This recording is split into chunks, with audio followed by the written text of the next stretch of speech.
नमस्कार, आप देख रहे हैं इंडिया बोल रहा है। मैं हूं आपके साथ विवेक शांडिल। आज की सबसे बड़ी खबर के साथ मिडिल ईस्ट में अमेरिका का सूर्यास्त हो चुका है। अंतर्राष्ट्रीय गलियारों में चर्चा तेज है कि सऊदी अरब समेत खाड़ी के कई देश ईरान के साथ एक नए समीकरण की ओर बढ़ रहे हैं। अगर यह रणनीतिक बदलाव हकीकत बनता है तो यह अमेरिकी विदेश नीति और डोनाल्ड ट्रंप की युद्ध नीति के लिए सबसे बड़ा झटका साबित हो सकता है। जो खाड़ी देश मिडिल ईस्ट में अमेरिकी सुरक्षा कवच और नीतियों के सबसे बड़े स्तंभ माने जाते थे, आज वो अपनी रणनीति पर नए सिरे से विचार कर रहे हैं। अमेरिका के सुरक्षा तंत्र से खाड़ी देशों में धीरे धीरे भरोसा टूट रहा है, कम हो रहा है अमेरिका के ऊपर से। अमेरिका की कूटनीति, क्षेत्र में बढ़ते सैन्य दबाव की वजह से खाड़ी के कई देश अमेरिका से दूरी बना लेना चाहते हैं, क्योंकि ना तो अमेरिका की सुरक्षा गारंटी काम आई, ना ही अमेरिकी डॉलर काम आ रही है। डोनाल्ड ट्रंप की आक्रामक युद्ध नीति पर भी कई देश सवाल उठा रहे हैं। वेस्टर्न मीडिया के हवाले से बताते हैं कि कैसे खाड़ी देश अमेरिका से पीछे छुड़ाने की कोशिश कर रहे हैं, क्योंकि ईरान पर ट्रंप की बदलती नीति से मिडिल ईस्ट के देश बहुत नाराज हैं। सऊदी, यूएई, कतर और अन्य खाड़ी देशों ने नाराजगी जताई है और अब वो ईरान के साथ एक नए सुरक्षा कवच को रूप देना चाहते हैं। खबर यह भी है कि ईरान से कुछ देश गुपचुप तरीके से डील करने की कोशिश में लगे हैं। खाड़ी देशों को अमेरिकी सुरक्षा पर भरोसा नहीं है। यूएस की नीति स्पष्ट है कि वो वॉर करेगा, जिससे खाड़ी देशों में सुरक्षा जोखिम बढ़ रहा है। उनका कारोबार ठप है, वो तेल नहीं बेच पा रहे, टूरिज्म ड्रॉप हो रहा है, व्यापार ठप पड़ा हुआ है। अगर ऐसा ही सब कुछ चलता रहा तो जो मिडिल ईस्ट पूरी दुनिया के इन्वेस्टमेंट के लिहाज से, टूरिज्म के लिहाज से जिसे सेफ हेवन कहा जाता था, वो तबाही और बर्बादी के नर्क में तब्दील हो जाएगा। और यही सबसे बड़ी चिंता मिडिल ईस्ट के देशों की है। इसलिए ईरान और मिडिल ईस्ट आपस में ही डील कर लेना चाहते हैं, और अगर ये डील होती है तो अमेरिका इस क्षेत्र में कूटनीतिक तौर पर अलग थलग पड़ जाएगा, जिसका सीधा असर अमेरिका की राजनीति, अमेरिका की जियोपॉलिटिक्स और अमेरिका की विदेश नीति और कूटनीति सब पर होगा। खाड़ी देशों का अमेरिका से मोहभंग देखते हुए ट्रंप ने ईरान पर सबसे बड़े हमले वाले बयान से एक बार फिर यू टर्न लिया है। और आपको याद होगा कि इस बयान में आपको सुनवाते हैं कि जिसमें डोनाल्ड ट्रंप ने कहा था कि हमने मिडिल ईस्ट के देशों के कहने पर ही ईरान पर हमला टाला है। सुनिए। Says to by Saudi Arabia, by UAE, and by Qatar, and by Iran. We were all set to go. It's about at this time right now, and it would have been a massive attack. We're all set to go, but when the allies asked to call it off, you got to sort of say, well, let's see. And the reason they asked is I think there's a deal. There's a deal on hormones, and then there will be a deal on the nuclear, or you might call it the denuclearization of Iran. I call it the denuclearization. जाहिर सी बात है, America pressure में है। अब तक America Iran पर pressure बना रहा था, लेकिन अब अमेरिका प्रेशर में, मिडिल ईस्ट देशों का प्रेशर और खाड़ी में अमेरिका का प्रभाव सिमटता दिख रहा है। दशकों तक इस इलाके की सुरक्षा कमान संभालने की जिम्मेदारी रखने वाले अमेरिका के सामने कई चुनौतियां हैं, क्योंकि खाड़ी देशों को अब अमेरिकी गारंटी पर भरोसा नहीं है। वो चाहते हैं कि बाहरी ताकतों पर डिपेंड होने की बजाय अपनी आर्मी को स्ट्रांग करें, अपने अलायंस को स्ट्रांग करें, क्षेत्रीय शक्ति संतुलन को ज्यादा स्ट्रांग करें, वो बैलेंस क्रिएट करें। तो क्या खाड़ी देशों का ये नया रुख इस बात का संकेत नहीं है कि मिडिल ईस्ट में अमेरिका के सूर्यास्त का वक्त हो चुका है? बातचीत करने के लिए मेहमानों का एक बड़ा पैनल हमारे साथ जुड़ रहा है। मेजर जनरल के सिन्हा हमारे साथ जुड़ रहे हैं, डिफेंस एक्सपर्ट, बहुत स्वागत है आपका। कर्नल दिनेश नैन हमारे साथ जुड़ रहे हैं, डिफेंस एक्सपर्ट, बहुत स्वागत है आपका। इमरान खोखर हमारे साथ जुड़ रहे हैं, ईरान मामलों के जानकार, बहुत स्वागत है आपका। और पूर्णिमा नाथ जियोपॉलिटिकल एक्सपर्ट यूएस से थोड़ी देर में लाइव होंगे हमारे साथ, उनके पास भी चलेंगे। पहला सवाल के सिन्हा सर आपसे, जो सिनारियो बन रहा है अमेरिका के लिए मिडिल ईस्ट में, क्या ये मिडिल ईस्ट में अमेरिका के सूर्यास्त की शुरुआत है? जय हिंद विवेक। जय हिंद सर। देखिए ये अमेरिका का जो एक सुपर पावर का स्टेटस का जो डिक्लाइनिंग पावर का ये शुरुआत, आप बोलेंगे सूर्यास्त तो है ही है। मिडिल ईस्ट से वहां से उनका निकलना जो आपने सवाल किया है, एब्सोल्युटली ये तो दिखता है, प्लेटर में दिखता है। जो चीजें हुई, दो गारंटीज थी वेस्ट एशिया से, क्योंकि America after second world war 1953 में जब उसने ईरान के अंदर में अपने ही लोगों को बैठा करके 1979 तक उनके ऑयल के ऊपर मोरलेस उनका कब्जा था। उसके बाद 74 में आपको याद होगा उन्होंने सऊदी अरेबिया से पेट्रो डॉलर की, और पेट्रो डॉलर को समझना बहुत इंपॉर्टेंट है कि हम आपसे जब तेल खरीदते हैं तो जो उसकी भुगतान होगी आप जो करेंगे वो डॉलर में होगा। आप किसी को भी बेचेंगे तो डॉलर में बेचेंगे तेल, और वही पेट्रो डॉलर की है जिसके कारण अमेरिका इतनी ऊंचाई तक गया है। अब जो बातें हो रही हैं खास करके वहां पर, और एक दूसरी कि हम आपको इसके एवज में सिक्योरिटी गारंटी देंगे। आपने देखा सिक्योरिटी गारंटी क्या है। उनके जो बेसिस हैं 19 बेसिस हैं, और हम खाड़ी की देश में जब बात करते हैं, कुवैत को ले लीजिए, बहरीन में लीजिए, बहरीन में तो 5th उनकी फ्लीट है, कतार में तो उनका सेंटकॉम का हेडक्वार्टर है, उसी तरह आप आइए यूएई में, और फिर ओमान के अंदर में यदि हम, और सऊदी अरेबिया में, तो इनके एयर बेसिस हैं वहां पर। उन्होंने आज के दिन में तो पहले beginning of the war 50,000 soldiers के करीब उन्होंने इकट्ठा कर लिया। उसके एवज में जो ईरान ने सबसे बड़ी जो स्ट्रैटेजिक उन्होंने टारगेटिंग की है, उनके बेसिस पे ही हमला किया, और वो उसको कुछ नहीं कर पाए। आज जितनी भी त्रासदी है उसी सिक्योरिटी गारंटी के कारण हुई है, उसका एक मेन रीजन है। और दूसरा जो 74 में इन्होंने किया था सऊदी अरेबिया के साथ कि हम ट्रेजरी बॉन्ड खरीद लीजिए, ट्रेजरी बॉन्ड खरीदेंगे तब आप, कोई भी देश खरीदता है तो उससे आपको पेट्रोल मुहैया कराया जाएगा, आपको एनर्जी मुहैया कराया जाएगा। ये दोनों चीज एब्सोल्युटली एक्सपोज हो गए हैं। और डी डॉलराइजेशन की जो बातचीत चल रही है, वो कहते हैं हम अपनी करेंसीज में कर सकते हैं एक दूसरे। ईरान ने एक बहुत बड़ा बेट दिया है, और उसके बाद गारंटी होगा कि हम कुछ नहीं करेंगे, हम मिल करके पूरी व्यवस्थाओं को करेंगे। कि अमेरिका की सिक्योरिटी गारंटी की क्या जरूरत है? और अमेरिका कुछ ये जमीन पर दिखाई देती है, ना तो उनकी नेवल ब्लॉकेड काम की, ना तो उनकी एयर स्ट्राइक। उन्होंने पहले पिछले साल जो 12 दिन का हुआ था, जो इजराइल ने किया था, लास्ट में उन्होंने जो एक मिडनाइट हैमर किया था, उनका कुछ नहीं बिगड़ा। वहां तो घुसे थे कि हम न्यूक्लियर, मगर मेन चीज है ऑयल एंड पेट्रो डॉलर की कहानी है। और आज के दिन में उनकी नेवल ब्लॉकेड टोटल फेलियर है, टोटल फेलियर। स्टेट ऑफ हार्मोज को ईरान ने कभी बंद नहीं किया। इसको ये हुआ है 28 फरवरी को, 3 मार्च को उसने बंद कर दिया स्टेट ऑफ हार्मोज। और अमेरिका के पास में पावर नहीं है, उसने पूरी जोर लगा ली, इसको खोल नहीं सकता।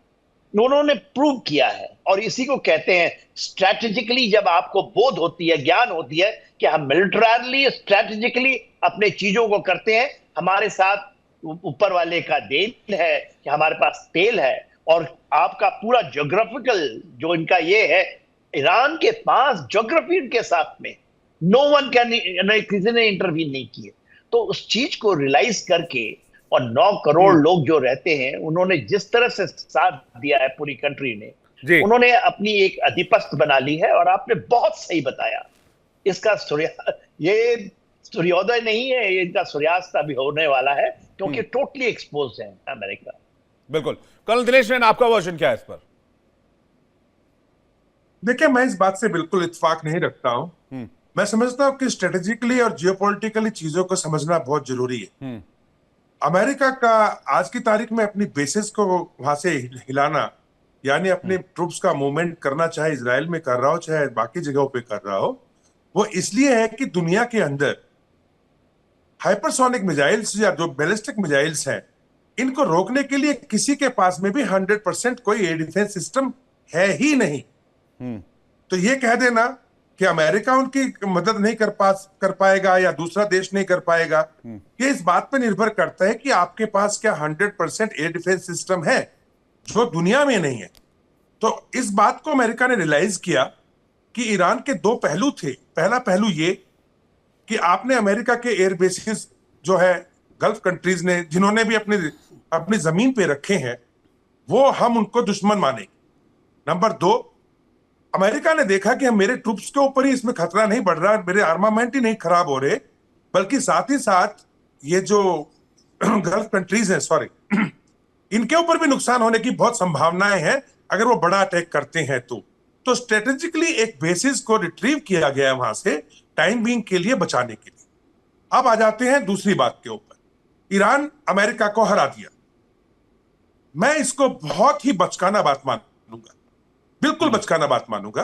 कारण यह है, ईरान के पास में 1500 के करीब मिसाइल्स हैं, मानता हूं, लेकिन जिस प्रकार से ईरान के अंदर IRGC और पॉलिटिकल विंग्स या सोशल विंग्स के बीच में तनातनी चल रही है, उसको समझना बहुत जरूरी है। IRGC मेन मुद्दा है इस पूरे युद्ध के अंदर, ईरान नहीं। ईरान के अंदर से अगर आप देखें, जब पिछली बार 15 दिन का युद्ध चल रहा था और जब सैटरडे को डोनाल्ड ट्रंप ने हम ये धमकी दी कि हम अब ऐसा युद्ध करेंगे कि सेकेंड वर्ल्ड वॉर के बाद नहीं देखा होगा, अरागची ने तुरंत विदेश मंत्री सऊदी अरब, विदेश मंत्री तुर्की और पाकिस्तान के आसिफ मुनीर से तुरंत फोन मिलाया, बात हुई। इससे पहले अगर आपको याद हो, ओमान के पास में एनवॉय गए थे यूएस के, और ओमान गया था तेहरान, वहां पे बात किया था कि भाई जो आप रूट बोल रहे हो हॉर्मोज के अंदर कि आने का भी और जाने का भी सब हम कंट्रोल करेंगे, आधा पानी आपका है आधा हमारा है, अंदर आने का आप रोक लो, जाने का हमारे को दे दो। ऐसी कुछ बातचीत चल रही थी जो ईरान ने नहीं मानी, बिकॉज ईरान को अच्छी तरह से पता है अगर हॉर्मोज के ऊपर एक बार क्लियर हो गया तो ईरान बातों को कॉन्ट्राडिक्ट नहीं कर रहे पाएगा। विद ड्यू रिस्पेक्ट कर्नल साहब, आप अपनी बातों को, जी मुझे लग रहा है आप अपनी बातों को कॉन्ट्राडिक्ट कर रहे हैं, क्योंकि आप कह रहे हैं कि जब अमेरिका ने कहा कि वो ईरान पर हमला करेगा तो अमेरिका ने तुर्की, पाकिस्तान और एक और कंट्री में कनेक्ट किया, राइट? अगर इतना इमेंस प्रेशर था, अरागची ने अगर इतना इमेंस प्रेशर था तो सिंपली ईरान होर्मुज खोल देता और अमेरिका जो है वो हमला टाल देता। वो इतना लॉन्ग प्रोसेस में क्यों जाएगा? अगर इतना ही डर, इतना ही खौफ है ईरान के अंदर तो वो खोल दे होर्मुज, सारे प्रॉब्लम सॉल्व। चलो मैं आज की तारीख में अगर सऊदी अरब का तेल बंद है तो ईरान का भी बंद है। अगर सऊदी अरब के तेल कुएं खतरे में है तो ईरान के भी खतरे में है। और अगर अमेरिका फुल फ्लैश वॉर करता गल्फ कंट्रीज के साथ और नेटो को मिला के जो और इजराइल को शामिल करके, तो पारस गैस फील्ड से लेकर के जो कुर्दिस्तान का इनका मेन इलाका है तेल का, वहां से लेकर के आपके जो खर्ग आइलैंड्स है, उससे अगर ये तबाह कर दिए गए तो आप मेरे को ये बताइए ईरान के पास रह क्या गया? रह क्या गया? तो ईरान को नहीं लगता कि मैं मारा जाऊंगा, 40 साल पीछे हो जाऊंगा। ये सब समझने, ये सब बातें चल रही हैं और ये बात बिल्कुल मैं आपको बताता हूं, ये सिर्फ एक स्ट्रेटेजिक मूव है। अगर ये बातचीत जो अभी ओमान के अंदर चल रही, जहां पे अपने ईरान से जो है विदेश मंत्री अरागची वहां गए हुए हैं, इनके कालीबाग भी वहां पे बैठे हुए हैं, बातचीत चल रही, नए रूट के ऊपर चल रही, लेकिन अमेरिका ने कहा है कि पहले जैसी स्थिति चाहिए। तो मेरा मानना यह है, अगर डोनाल्ड ट्रंप बचाने की कोशिश कर रहे हैं, उन्होंने कहा भी कि मैं नहीं चाहता ट्रंप बचाने की कोशिश कर रहे, एक बड़ा स्टेटमेंट आपकी तरफ। इमरान खोकर, इसको कैसे देखते हैं आप? देखिए विवेक भाई, सबसे पहले तो मेरे लीड पैनलिस्ट को आदाब अर्ज और जय हिंद। जय हिंद। मुझे हमारे कर्नल नैन साहब की बात सुनकर बड़ी हंसी आ रही थी कि ईरान अगर अब भी नहीं माना तो 40 साल पीछे चला जाएगा, ऐसा होगा वैसा होगा। देखिए एक देश जो 46 साल तो वैसे ही आप लोगों से पीछे था, इतने सैंक्शन झेलने के बावजूद, एक देश जिसने 15,000 से ज्यादा स्ट्राइक झेल ली। मैं I am not going to defend 9/11, लेकिन सोचिए कि एक स्ट्राइक के ऊपर पूरा देश घुटनों पे आ चुका था, और एक देश पे आप 15,000 स्ट्राइक कर दे फिर भी वो आपके सामने खड़ा हुआ है। और हम मान रहे हैं कि ईरान जीता नहीं है सर, हम स्पष्ट मान रहे हैं, क्योंकि जब हम लड़ने किसी से गए नहीं तो जीतेंगे कैसे? लेकिन हम इस चीज में सेफ है कि हमने अपने आप को डिफेंड किया। हमने डिफेंड किया दुनिया की दो सुपर पावर से अपने आप को, जिनके पास न्यूक्लियर पावर था लेकिन वो हमारी जमीन पर कदम नहीं रख पाए। हमने आपको अपने आप को डिफेंड किया एक स्टेट ऑफ हॉर्मुज जैसी जगह पे कि आपके पास इतना बड़ा नेवल ब्लॉकेट, आई जॉर्ज वॉशिंगटन से बड़े बड़े आपके नेवल शिप, इतना बड़ा बड़ा सब कुछ, लेकिन आप हॉर्मुज नहीं घुस पाए। हमने अपने आप को डिफेंड किया इकोनॉमिकल क्राइसिस से, हमने अपने आप को डिफेंड किया वर्ल्ड की इकोनॉमी के अंदर आए हुए क्राइसिस से। Still we are fighting. तो सर इससे जीत नहीं कहते, लेकिन इससे आत्मरक्षा, सेल्फ डिफेंस के लिए अपना डेटरेंस है कि सब हम तो लड़ेंगे, अपने वजूद की लड़ाई है, हम अपने आप को लीबिया नहीं बनने देंगे। और दूसरी बात मैं आपको कहता हूं, हेजेमनी की बात थी, वो अमेरिका जो आए दिन दुनिया के किसी भी देश को चमकाना, देश के राष्ट्रपतियों की बदतमीजी से बात करना, उनके ड्रेसिंग सेंस पे बात करना, टेरर वॉर, टेरिफ वॉर लगा देना, ये सारे काम करने वाला अमेरिका आज जो है वो बार बार यूए की बात मान रहा है, सऊदी अरब की बात मान रहा है। अरे सर, जब आपको बात मानी 6 महीने कर दिए, चाहते क्या है? डू और डाई वाला काम कीजिए, आप तो आ जाइए ना ग्राउंड पे, लड़ लेते हैं, खत्म कर देना आईआरजीसी को, खत्म कर देना आप मुस्तफा खामनई को, खत्म कर देना आप वहां की रिलीजियस लीडरशिप को, आइए अंदर, यू आर वेलकम। अब आपको मैं बार बार एक बात बता, प्रोपेगेंडा तैयार किया जा रहा है, वो प्रोपेगेंडा बड़ा सीधा सा है कि साहब आईआरजीसी और वहां की रिलीजियस जो एस्टेब्लिशमेंट है उनके अंदर तनातनी चल रही है, वहां की जनता के बीच में, आईआरजीसी के बीच में कोई कॉम्बिनेशन नहीं है। सुन के 6 महीने हो गए विवेक भाई, लेकिन किसी भी तरह का हमने पब्लिक की तरफ से ना तो गुस्सा देखा। इवन आप डोनाल्ड ट्रंप घोषणा करते हैं कि मैं पावर प्लांट उड़ाऊंगा, और वो पब्लिक बिना किसी डर के उस पावर प्लांट के पास जाके खड़ी हो जाती है। ये हिम्मत अमेरिका के अंदर किसी नागरिक में है? अगर कल ये पता चले कि अमेरिका के शहर में बॉम्ब गिरने वाला है तो वो अमेरिका का शहर खाली हो जाएगा, ये डर है। और ये ईरान के अंदर उल्टा है कि ठीक है आप हमारे देश को खत्म करना ठीक है, आपको कर्नल साहब कुछ कहना चाह रहे हैं, कर्नल साहब रिस्पॉन्ड करना चाह रहे हैं, फिर पूर्णिमा जी हमारे साथ कनेक्ट होंगे। पूर्णिमा जी बहुत स्वागत है आपका। कर्नल साहब, इमरान को मेरी बातों पे हंसी जरूर आएगी, लेकिन हॉर्मुज के अंदर जो सब लोग बोलते हैं ज्योग्राफिकल एडवांटेज है, ये है फलाना ढिमकान, कारगिल के युद्ध के अंदर चढ़ी खड़ाई के ऊपर पाकिस्तान के लोग बैठे हुए थे, धुआं निकल दिया था उनका जब अपनी पे आए थे। ये गलतफहमी दिमाग से निकालिएगा कि अमेरिकन फोर्सेस जो है ईरान से ज्यादा कमजोर हैं। अभी उन्होंने अटैक नहीं किया आपके किसी भी मेजर इंस्टॉलेशन पे, एक्सेप्ट न्यूक्लियर इंस्टॉलेशंस पे, जहां पे कि ग्राउंड बंकर बस्टर बॉम्ब डाले गए थे GBU-57, अभी तक नहीं किया। लेकिन अगर आप सोचिएगा, इजराइल को आप क्या सोचते हैं कि आप ये ठंडा हो गया तो इजराइल चुप हो जाएगा? ये सोच रहे हैं आप? गलतफहमी में है क्या? जब तक आप इजराइल को रिकॉग्नाइज नहीं करेंगे, ये दुश्मनी पाल के रखेंगे, तलवार आपकी गर्दन पे रहेगी ही रहेगी। ये गलतफहमी निकाल दीजिए। और वैसे शेर बनना तो ठीक है, अच्छी बात है, बनिएगा। मैं मानता हूं कि अभी तक जो मिसाइलों का जखीरा 30 साल तक आपने इकट्ठा किया था, उसमें से काफी कुछ आपने इस्तेमाल किया और काफी कुछ उसका रिजल्ट आया। उसके डिसीजन है, आप कौन हो तो बोलने वाले? आप उनके ऊपर तो 47 इयर्स तक उनके ऊपर तो उनका तो गर्दन काट ही लिए ना। उनके ऊपर तो sanctions, Iran is the one of the highest sanctioned country in the entire world. आप वो बोल रहे हो कि वो 40 साल पीछे जाएगा, बात क्या कर रहे हो? वो तो पीछे नहीं, वो 100 साल पीछे पड़ा हुआ है। लेकिन at the end of the day उन्होंने फिर भी मिसाइल बनाई है, अपना डिफेंस कर रहे हैं। आपको ये नहीं दिख रहा? आपके ऊपर यही सैंक्शन आपके ऊपर लगा दे, आप तो 20%, 50%, 100% तारीफ के लिए आप डर जाते हो। आप ये कंट्री कहाँ है आज? उनके पास ना करेंसी की कोई वैल्यू है, भुखमरी है वहां पे, और फिर भी वो लोग खड़े हुए हैं। और आप ये तो नहीं देख रहे हो, 200 से ज्यादा स्ट्राइक्स हुए हैं, हजारों मिसाइलों का इस्तेमाल हुआ है। के सिन्हा सर, इतने स्ट्राइक्स और इतने मिसाइल्स के इस्तेमाल के बाद भी ईरान लड़ रहा है, और इनफैक्ट तो मोहम्मद गलिबाफ ने कहा हम जंग जीत चुके हैं। देखिए, ये तो उनकी जीत हार, यदि जिस तरह से कर्नल साहब बात कर रहे हैं उससे आप करेंगे तो अमेरिका सब जानता है कि वेरी पावरफुल कंट्री है। America is defeated in this war, in defeat, absolutely हार। यदि हम इसको मिलिटरी सेंस में नहीं पढ़ पाते हैं, आपका 12 दिन का पिछले साल हुआ, मिडनाइट हैमर हुआ, ये कह रहे थे GBU इन 57 का इस्तेमाल करें, उन्होंने पूरा किया। फिर ये कह रहे हैं 40 दिन की वॉर, अनप्रेसिडेंटेड, एक दिन में 1300 स्ट्राइक। 28 फरवरी को यदि आप देखेंगे 1300 स्ट्राइक किया है उन्होंने। उसके बाद 40 दिन तक करते रहे। क्या हुआ? उसके बाद अभी 13 दिन और लगातार जोड़ लीजिए किया, ना, लगातार। और क्या इफेक्ट है, व्हाट इज द इफेक्ट? देखिए, ठीक है हमें कहना कि अमेरिका को सब जानते हैं, इट इज सुपर पावर।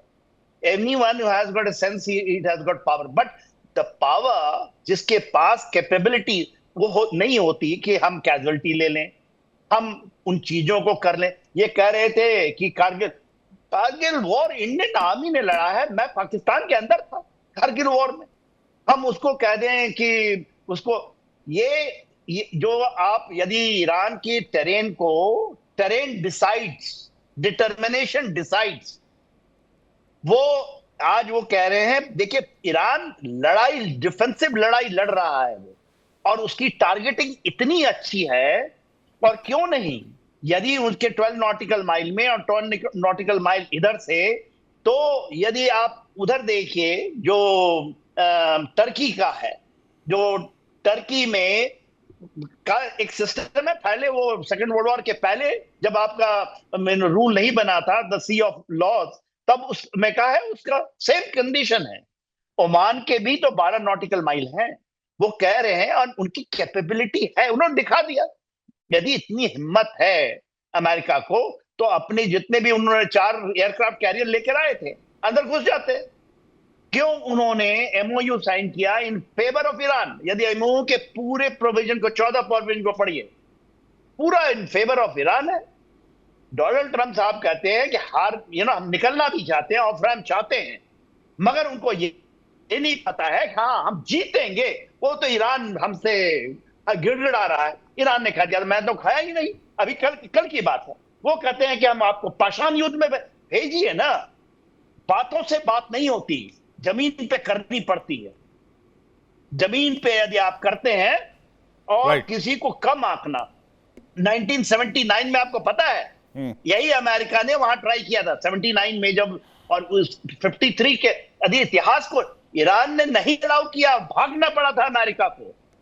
ठीक है, वहां के खाड़ी के दूसरे देश जो सऊदी अरेबिया है करके उनके चंगुलों में आ गया कि हम उसके साथ, हमको आप सिक्योरिटी दे देंगे, हम पेट्रो डॉलर से करेंगे। आज सारे देश, देखिए ये 2 बातों के आप दे के चलिए, ये होने वाला है। क्योंकि उसके साथ आज के दिन में 3 पावर कौन है? यदि आप कहेंगे अमेरिका है, उसके बाद रशिया है, चाइना है। तो चाइना रशिया खुल के खड़े हैं उनके साथ, पहले नहीं खड़े थे। यदि हम इन बातों को नहीं और इस बारे में तो ट्रंप साहब का बयान भी आ चुका है सर, कि चाइना और रशिया सपोर्ट करना बंद करें। जी, न्यूट्रल है, इंडिया न्यूट्रल है, हमें लेना है न्यूट्रल ना? हाँ। न्यूट्रल है, आज के दिन में न्यूट्रल है, जो सही चीज है। ठीक है, हम भी वहां पर, हमारी तेल की डील हुई है यूएई के साथ, कभी हुआ ओमान के साथ। तो हम अब ऐसा नहीं रहा, वो हेजेमोनिक बिहेवियर कांट हैपन, नहीं चलेगा। अब वो टाइम भी नहीं रहा। बिल्कुल, कर्नल दिनेश ने कुछ कहना चाह रहे हैं कर्नल साहब। खाड़ी का सबसे बड़ा प्रॉब्लम है शिया सुन्नी युद्ध, शिया सुन्नी का तनाव। ये आप सिर्फ बातों से खत्म नहीं कर पाएंगे। और ये कहना कि अमेरिका विड्रॉ कर जाएगा, और अरब देश कह रहे हैं कि जी अमेरिका हमारी सुरक्षा नहीं कर सकता, हम तो ईरान को खलीफा बनाएंगे, उसी की संरक्षण में रहेंगे, ये सब बचकाना बातें हैं, बिल्कुल बचकाना बातें हैं। रही बात अमेरिका की, देखिए अमेरिका अब उस स्थिति में नहीं है इस टाइम पे। मानता हूं कि ईरान ने अपने पास मिसाइल्स थी, और मिसाइल्स के दम पर उन्होंने जो इंटेलिजेंस मिला चाइना से और रशिया से, काफी कुछ जगहों पे उन्होंने अटैक किया।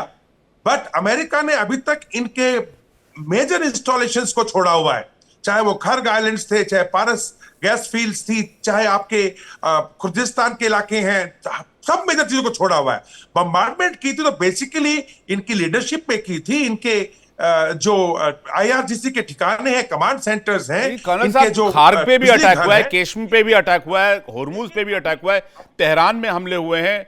आपका जाके जी इजराइल ने किया था, मैं मानता हूं, लेकिन उसको रोक दिया गया था।